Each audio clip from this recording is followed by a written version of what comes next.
কলকাতার কুমোরটুলি, যা সারা বছর দেবী দুর্গা আর অন্যান্য দেবদেবীর প্রতিমা তৈরির জন্য বিখ্যাত।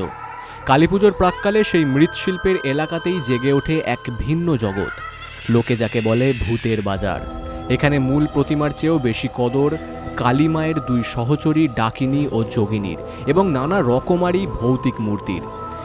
দেবী কালীর পূজা মূলত অমাবস্যার ঘোর অন্ধকারে হয়, যা তন্ত্র সাধনা ও শক্তি আরাধনার শ্রেষ্ঠ সময়। আর এই কালী পুজোর সঙ্গেই জড়িয়ে আছে বাংলার এক প্রাচীন প্রথা ভূত চতুর্দশী। এই যোগাযোগই কুমোরটুলির মৃৎশিল্পীর এক অন্য দরজা খুলে দেয়। কেন কালী পুজোয় হয় এত ভূতের কদর জানা আছে?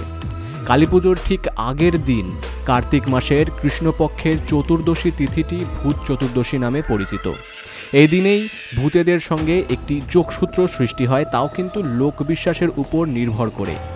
এই রাতে 14 জন পরলোকগত পিতৃপুরুষের আত্মা মর্তে নেমে আসেন, তাদের অন্ধকার থেকে পথ দেখাতে এবং অশুভ শক্তিকে গৃহ থেকে দূরে রাখতে বাঙালিরা সন্ধ্যায় বাড়ির আনাচে কানাচে 14টি প্রদীপ জ্বালান। এই প্রদীপগুলি মূলত পরলোক এবং ইহলোকের মাঝে আলোর প্রতীক। তন্ত্রমতে কালী হলেন মহাশক্তির উগ্র রূপ। শুম্ভ নিশুম্ভ বা রক্তবীজ বধের সময় দেবী কালীর দেহ থেকে আবির্ভূত হন তার সহচরীর দল। এদের মধ্যে প্রধান হলেন ডাকিনী ও যোগিনী। পুরাণমতে মা কালী চামুণ্ডা রূপে তার 14 জন ভূতপ্রেত অনুচরকে নিয়ে মর্তে আসেন ভক্তদের রক্ষা করতে। এই অনুচররাই মূর্তি রূপে দেবীর দুই পাশে স্থান পান। এই ভয়ঙ্কর দেখতে মূর্তিগুলি শুধু রাক্ষসী বা ভূত নয়। তান্ত্রিকদের মতে ডাক শব্দের অর্থ জ্ঞান, তাই ডাকিনী হলেন জ্ঞান বা সিদ্ধির প্রতীক। অন্যদিকে যোগিনী শব্দটি এসেছে যোগ থেকে, যা আধ্যাত্মিক সাধনার উচ্চ স্তরের ইঙ্গিত দেয়। অর্থাৎ এরা আসলে দেবীর জ্ঞানী ও সিদ্ধ সহচরী। কালীপুজো যত এগিয়ে আসে, কুমোরটুলির স্টুডিওগুলোর পিছন দিকে বা ছোট গলিগুলিতে ডাকিনী যোগিনী ও বিভিন্ন ভূতের মূর্তি করার ব্যস্ততা ততই বাড়ে। এই এলাকা তখন হয়ে ওঠে এক সত্যিকারের ভূতের গলি বা ভূতের বাজার। এখানে শুধু ডাকিনী যোগিনী নয়, কঙ্কালসার শ্মশান প্রহরী, কাটা মুন্ড হাতে পেতনি, রক্তচক্ষু ব্রহ্মদৈত্য, এর মতো আরও নানান ধরনের ভূত তৈরি হয়।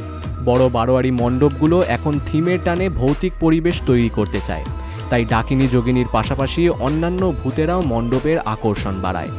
ছোট পুজো কমিটি থেকে শুরু করে থিম ভিত্তিক বড় মণ্ডপ, সকলের কাছেই এই ভূতের মূর্তির চাহিদা এখন তুঙ্গে। আসলে কালী পুজো মানেই শুধু মাতৃ আরাধনা তা নয়, একই সঙ্গে সেই সব শক্তির আরাধনা যা লোকবিশ্বাস, পুরাণ এবং তন্ত্র সাধনার সঙ্গে যুক্ত। আর কুমোরটুলির এই ভূতের বাজার সেই প্রাচীন সংযোগকে মাটির প্রতিমার রূপে আধুনিক বাংলার সামনে তুলে ধরে। এখানকার শিল্পী শুধু মূর্তিই করেন না, তারা যেন অলৌকিক জগতের সঙ্গে এই মর্তের এক অদৃশ্য যোগসূত্র স্থাপন করে। কলকাতা থেকে অনিকেত পালের রিপোর্ট, বিগ নিউজ বাংলা।